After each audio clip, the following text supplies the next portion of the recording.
pagi. Perkenalkan, nama saya Made Widya Jayantari. Saya merupakan dosen program studi teknik sipil Universitas Udayana. Dan selama menjadi dosen, saya telah melaksanakan Tridharma Perguruan Tinggi dalam hal pengajaran, penelitian, dan juga pengabdian kepada masyarakat. Dalam video ini, saya akan melakukan proses pembelajaran pada mata kuliah Teknik Pantai dan Pelabuhan yang merupakan mata kuliah wajib di program studi teknik sipil Udayana. Pada video ini, saya akan menunjukkan proses pembelajaran pada mata kuliah Teknik Pantai dan Pelabuhan sebagai pernyataan diri dosen dalam unjuk kerja Tridharma Perguruan Tinggi dalam bidang pengajaran. Mata kuliah Teknik Pantai dan Pelabuhan merupakan mata kuliah wajib yang diambil mahasiswa pada semester 6 dan memiliki bobot 3 SKS. Dalam pembelajaran mata kuliah, saya menggunakan metode DIA, yaitu Delivery, Interaction, dan Assessment. Penilaian yang dilakukan itu termasuk 60% tugas, 20% UAS, dan juga 20% UTS. Mata kuliah Teknik Pantai dan Pelabuhan memberikan pemahaman dasar mengenai prinsip-prinsip teknik perencanaan bangunan pantai dan pelabuhan. Jadi, materi pembelajaran dimulai dari pengenalan karakteristik pantai dan permasalahan di kawasan pantai. Selanjutnya, dipelajari karakteristik dasar gelombang laut yang dibahas melalui teori gelombang airi. Dilanjutkan dengan deformasi gelombang, fluktuasi muka air laut, dan juga statistik dan peramalan gelombang. Nah, setelah mempelajari hal tersebut, kemudian dilanjutkan dengan pembahasan mengenai proses angkutan sedimen atau sedimen transport. Nah, hal ini yang juga akan menyebabkan erosi, akresi, dan juga perubahan garis pantai.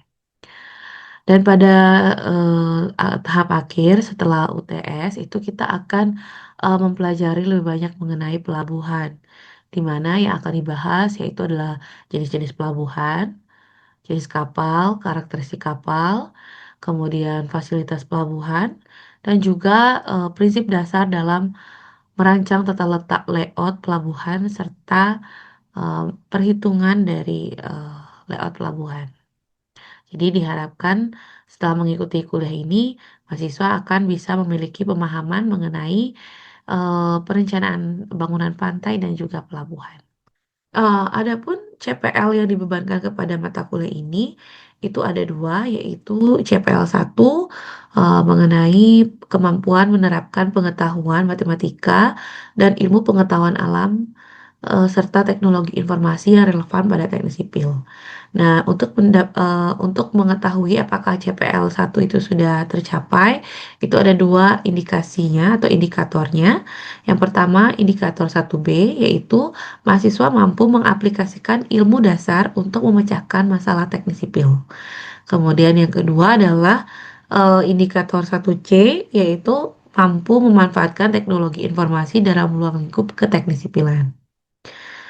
Yang kedua, yaitu CPL 2, mampu mendesain komponen, sistem, dan atau proses bidang teknik sipil lainnya untuk memenuhi kebutuhan yang ditentukan. Oke, selamat siang semuanya. Siang. Oke, minggu ini kita akan melanjutkan materi tentang teori gelombang airi ya. Jadi kita review dulu ya. Minggu lalu kita udah mempelajari mengenai pantai, kemudian jenis-jenis pantai, serta karakteristik pantai. Nah, sekarang kita lanjutkan dengan teori gelombang airi. Nah, sebelumnya mungkin apa yang kalian tahu mengenai gelombang airi? Nah, mungkin siapa ada yang mau menjawab? Mungkin ya boleh. Oke, mungkin kalau gelombang air itu gelombang amplitudo kecil yang paling sederhana. Jadi gelombang air itu merupakan teori gelombang linear atau teori gelombang amplitudo kecil yang pertama kali ditemukan oleh Airy pada tahun 1845. Oke, jadi itu ya kurang lebih. Oke, jadi gelombang di teknik pantai itu ada beberapa ya. Jadi yang pertama itu adalah gelombang angin. Jadi gelombang angin itu adalah gelombang yang dibangkitkan oleh angin. Jadi kalau nggak ada angin, berarti dia tidak ada gelombang. Jadi dia muka air itu diam. Jadi kan pernah kalian lihat muka air itu dia nggak ada gelombangnya. Jadi kalau gelombang itu seperti ini ya. Ini di gambar itu ada gelombang.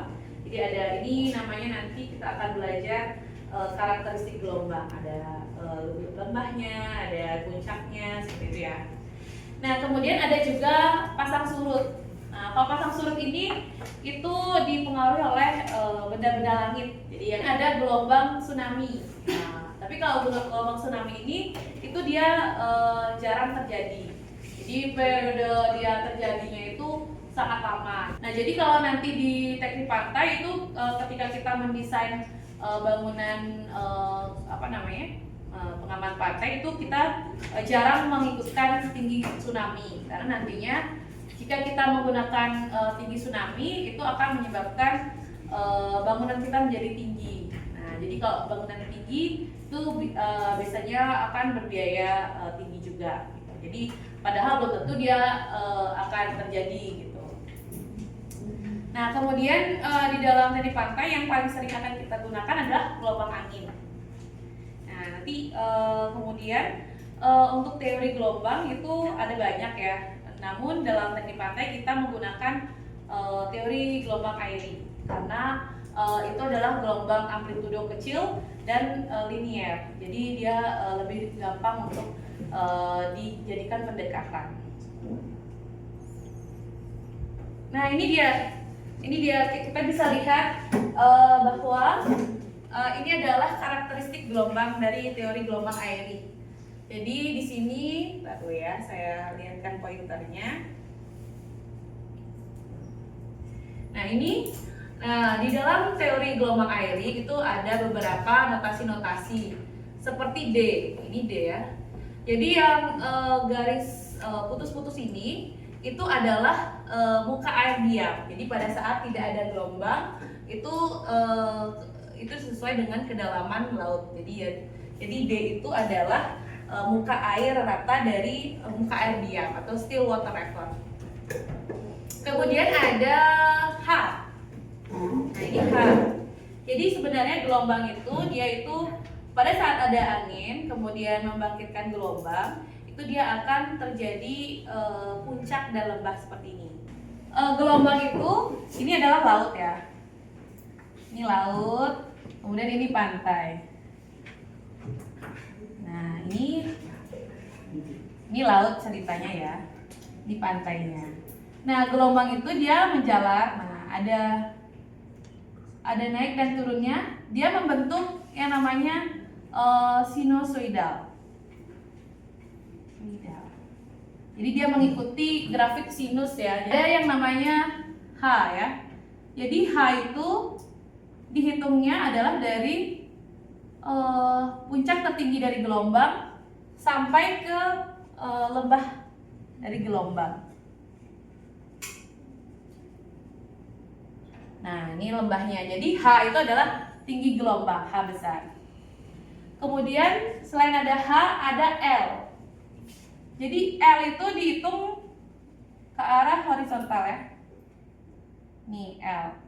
Jadi ini adalah panjang gelombang.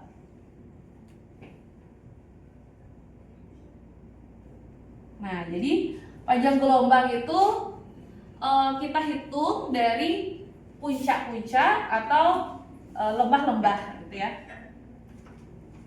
Jadi itu panjang gelombang. Satu gelombang itu adalah ketika dia sudah naik, turun, kemudian naik lagi. Nah, itu disebut dengan panjang gelombang atau L. Kemudian ada C. Jadi C itu adalah cepat lambat gelombang. Jadi C ini dihitung dengan pembagian antara L dibagi dengan T.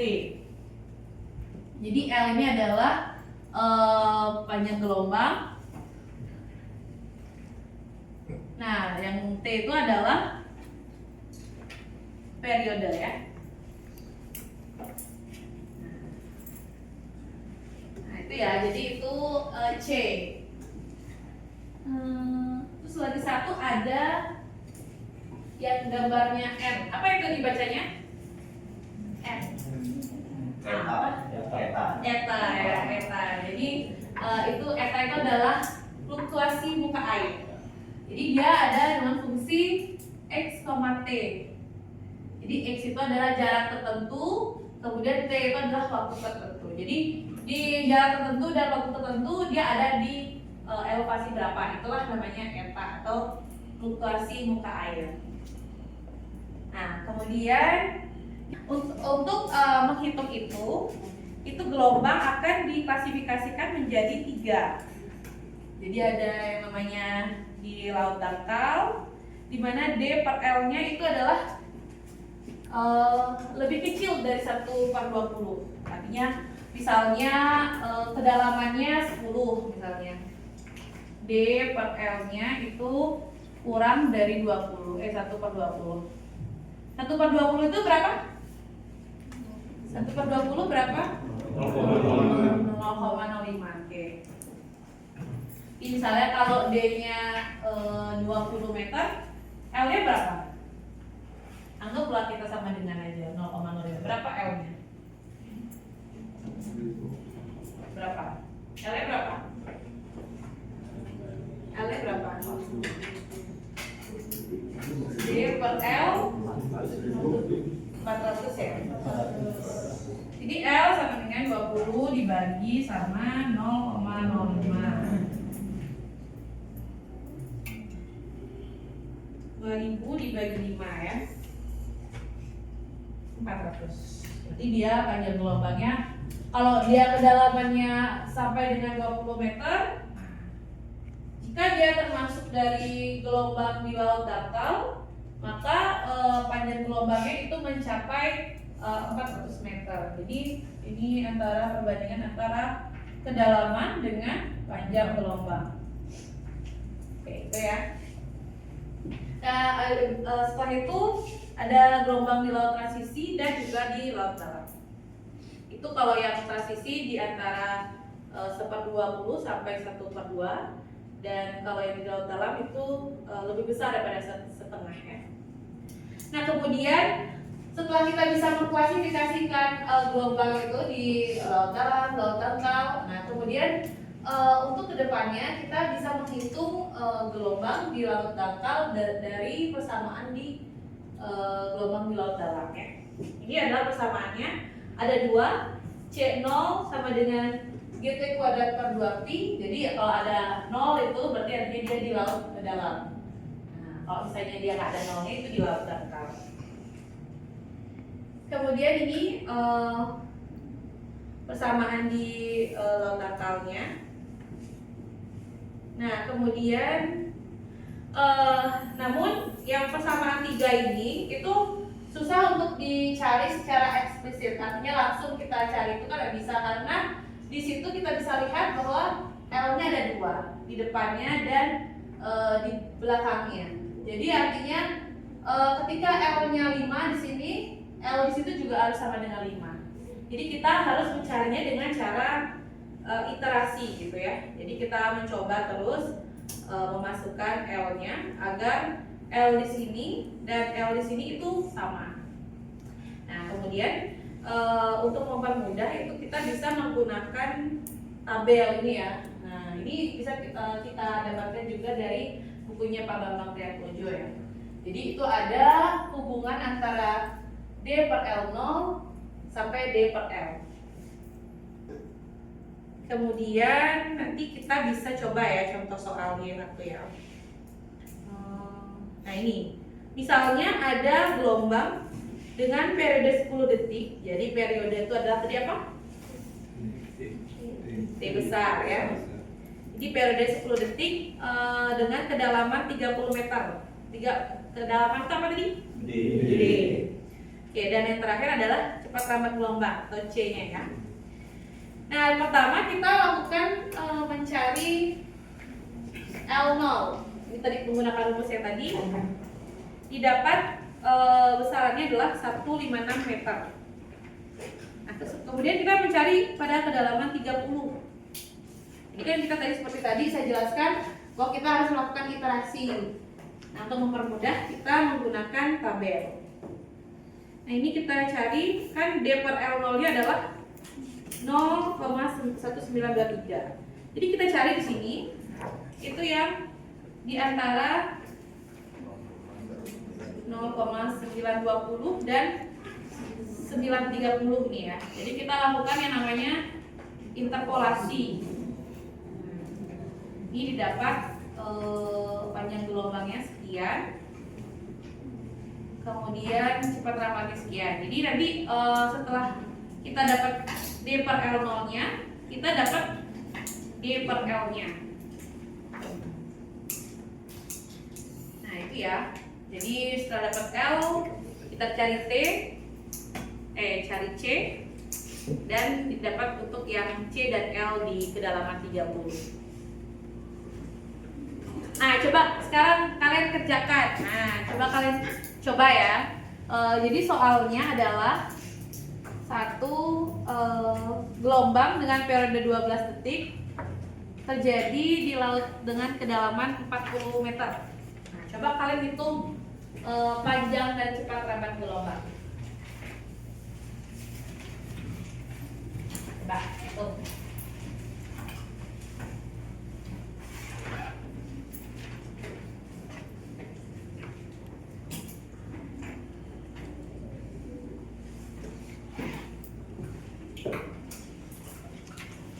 Gimana? Udah ada yang selesai? Mungkin ada yang bisa menjawab.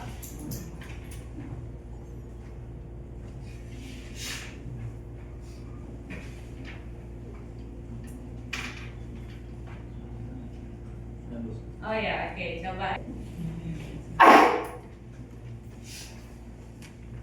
Oke, mungkin bisa di situ.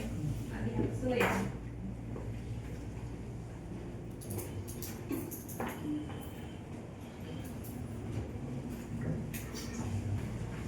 Oke, nanti kita lihat ya jawaban temennya, kita lihat bersama.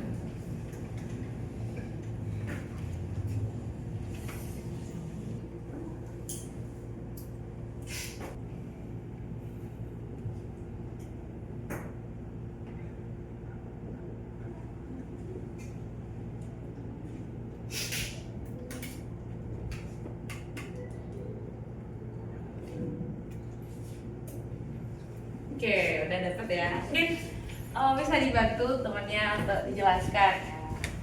Gimana? Nanti coba kita cek apa sama jawabnya apa enggak ya. Oke, untuk soal ini yang pertama diketahui adalah periode gelombangnya itu 12 detik. Kemudian di sini dicari terlebih dahulu untuk yang kedalaman 40 meter untuk case-nya. Nah, kemudian yang ditanyakan adalah nilai L dan juga C, di mana L itu adalah panjang gelombang dan C adalah cepat rambatnya. Nah, untuk kedalaman D1 40 meter kita cari terlebih dahulu, di mana L0 itu rumusnya adalah 1,56 T kuadrat, di mana T adalah periode. Kita masukkan T-nya 12 detik ya. Ini 1,56 kali 12 kuadrat dapatnya 224,64 meter. Nah, kemudian yang selanjutnya kita perlu mencari nilai L. Nah, untuk mendapatkan nilai L berdasarkan lampiran L1 ya dari gelombang berat modul itu kita perlu mengetahui nilai D per L0 terlebih dahulu. Mana kita cari D per L0 itu berarti 40 per 224,64 dapat 0,1781. Nah, kemudian berdasarkan tabel dari gelombang berat modul itu kita cari nilai interpolasi untuk nilai 0,1781 dan berapa nilai D per L nya. Nah, 0,1781 ini berada di antara range 0,1780 dan 0,1790 dengan nilai masing-masing. D per L nya adalah 0,20666 dan 0,20749 dan dicari nilainya untuk nilai D per L ketika D per L0 nya adalah 0,1781. Rumusnya bisa ini adalah nilai awalnya ya 0,2066, kita masukkan sini 0,20666 kemudian plus selisih antara nilai ini ya, itu 0,1781 dikurang 0,1780 dan selisih 14,20. 0,1790 dikurang 0,1780 dengan rentang nilai D per L nya adalah 0,20749 dikurang 0,20666. Dapatkan nilai D per L 0,2067. Nah, berdasarkan nilai D per L ini kita bisa mengetahui nilai L, di mana L itu bisa dibalik saja ini persamaannya menjadi D per 0,2067. Masukkan nilai D adalah 40 meter, dibagi dengan 0,2067 didapat 193,52 meter untuk L. Kemudian untuk nilai C, rumusnya adalah L per T, di mana L nya 193,52 meter dibagi dengan T nya adalah 12 detik, didapatkan kecepatan gelombang L 16,13 meter per detik. Gimana? Kalian sama apa enggak jawabannya? Oke, kita tepuk tangan dulu ya. Nah, itu tadi ya temennya udah menjelaskan mengenai contoh soal menghitung cepat, lambat, dan panjang gelombang. Nah, sekarang kita lanjutkan dengan profil muka air. Tadi seperti yang saya jelaskan bahwa di dalam gelombang itu ada eta ya namanya. Jadi itu adalah profil muka air. Nah, seperti ini dia ya. Nah, dia akan membentuk sinusoidal. Jadi ini dari titik 0, L per 4, L per 2, 3L per 8 dan L. Itu tengah-tengahnya ada 3L per 8. Nah, kemudian itu ketika kita mencoba di waktu yang berbeda, ada yang garis lurus itu dia T sama dengan 0. Nanti kita bisa tahu pada saat lokasi atau X-nya berapa. Ini ya, saya hapus dulu ya. Jadi seperti tadi, eta itu dia ada X, T. Jadi X-nya adalah lokasi, yang itu ada yang L, kemudian L per 2, L per 4, L per 8, kemudian L gitu ya. Kemudian T-nya itu adalah waktunya. Nah, ini di gambar itu kita bisa lihat di, nah, di arah X-nya, ini arah X-nya, kemudian ini adalah fluktuasinya ya, jadi ini eta-nya ya.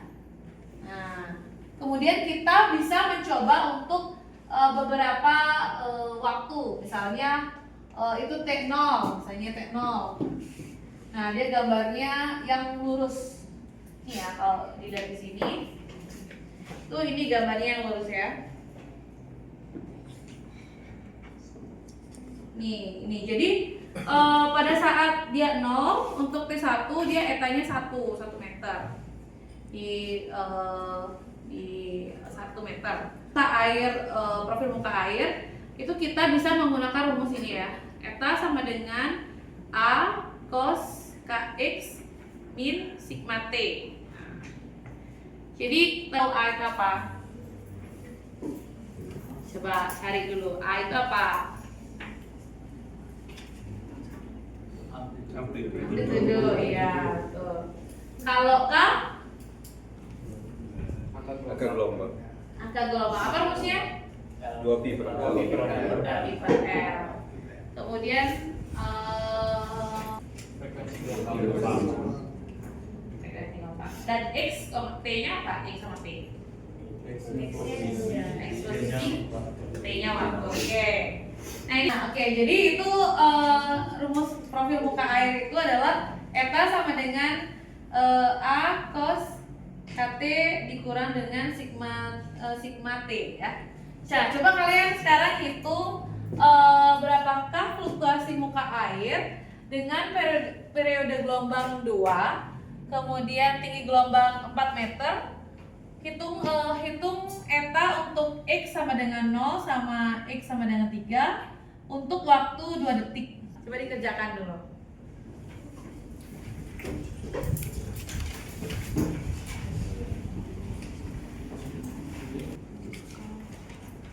Udah ada yang dapat jawabannya? Nah, mungkin dia mau kerjain. Oh ya, boleh, silakan.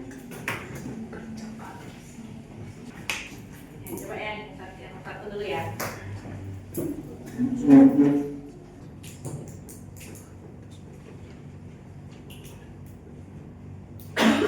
0. X-nya 3.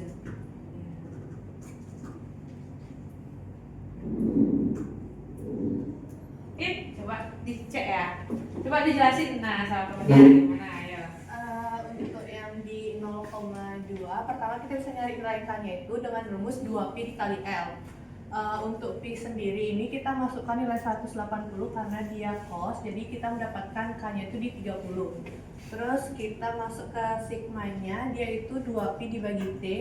Periodenya tadi 2, jadi 2pi dibagi 2 kita dapat 180. Terus kita cari A-nya, itu setengah H, dia setengah dikali 4 kita dapat 2 meter. Langsung kita masuk ke rumusnya, yaitu A cos Kx min sigma T. Jadi kita dapat 2 cos, K-nya itu 30 tadi, terus X-nya itu di 0. Min, ini kita dapat 180 dan T-nya itu di 2. Sehingga kita mendapatkan 2 cos min 360 dan mendapatkan hasilnya itu 2 meter. Oke, yang lain jawabannya sama? Oke, kita tepuk tangan dulu. Oke, lagi satu yang X-nya sama dengan 3. Coba siapa yang udah? Oh ya, oke.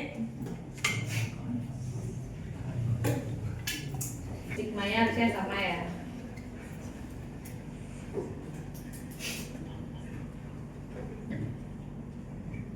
Ini sebenarnya nanti kalian bisa buat Excel-nya, jadi nanti ada grafiknya gitu. Untuk X-nya sama dengan 0, 1 sampai 12 karena panjang gelombangnya adalah 12 meter.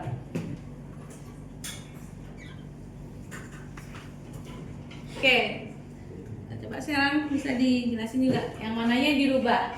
Jadi untuk di yang kedua itu untuk nilai X-nya itu sama dengan 3. Jadi variabel yang berubah itu ada di bagian Kx, di mana X-nya itu kita akan ganti menjadi 3, di mana sebelumnya itu nilai Kx-nya itu berupa 0. Setelah kita ganti X-nya menjadi angka 3, didapatkan nilainya itu sebesar 2 cos minus 270, sehingga didapatkan untuk hasilnya itu sebesar 0 meter. 0, oke. Oke, semua yang sama juga?